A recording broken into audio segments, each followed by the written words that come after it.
We will squeeze ourselves.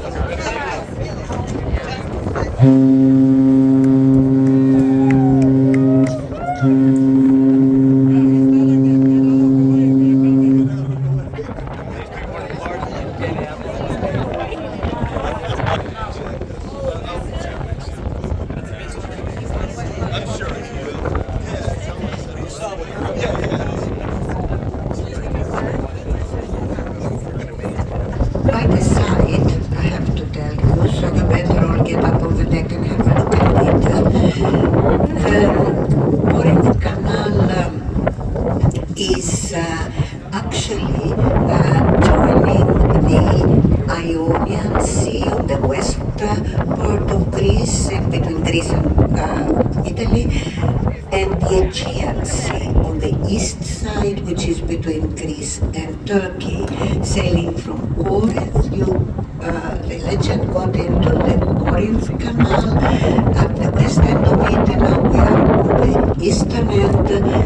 Crossing the canal, we get into the Saronic Gulf and continue our trip to Piraeus. So as you realize, it was quite important in the ancient times to have a shorter trip to Italy. Corinth, the nearest large city, was a commercial hub, and this narrow strip of land called Isthmus that joins the mainland with the large peninsula to the south called Peloponnese was creating a problem to navigation, because ships sailing, for instance, from Piraeus, they had to sail all the way around the southern part of Peloponnese and then head north to Italy. But that was a dangerous journey, long, and strong winds, rough sea, underwater reefs posed a great danger to ships. Actually, there are quite a number of shipwrecks at the bottom of the sea there. So the first one to think of building a canal through this isthmus was in the 6th century BC, the ruler of Corinth called Periander. Now you have been to Delphi this morning, and you know that before you undertook everything you had to consult the gods.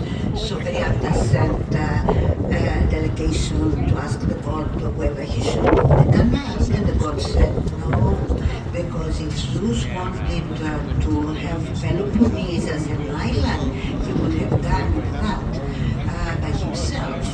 So because of that, the story goes, the canal was not built.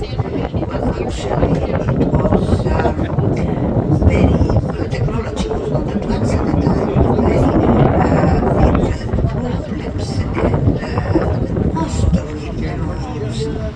So other plans were made in the ancient times to build the canal, and actually it was the Roman emperor in the 1st century AD that put it in effect.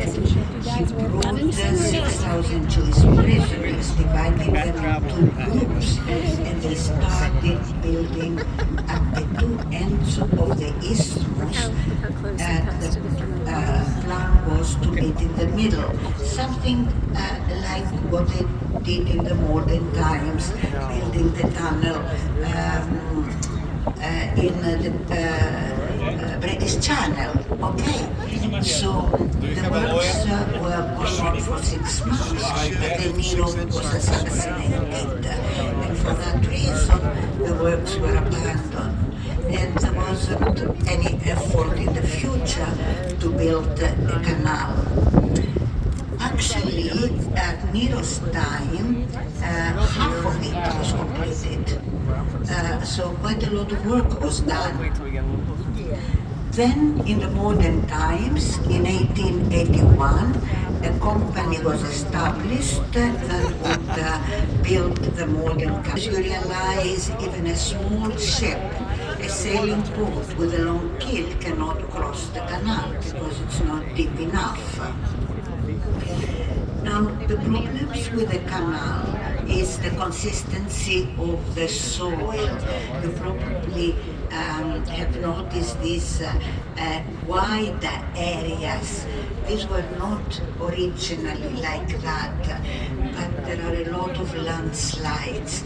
The soil is soft, and also in the Corinthian Gulf, the body of water that separates the mainland from Peloponnese, there is a fault that gives constantly earthquakes. So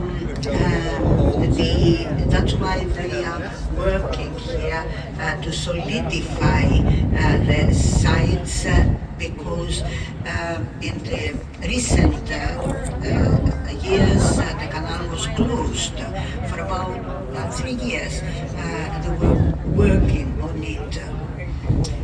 In the Second World War, when the Germans were coming from the north to the south, the Commonwealth soldiers, Australians, New Zealanders, British, they retreated over the bridges of the canal to Peloponnese, to the ports where from they will be evacuated.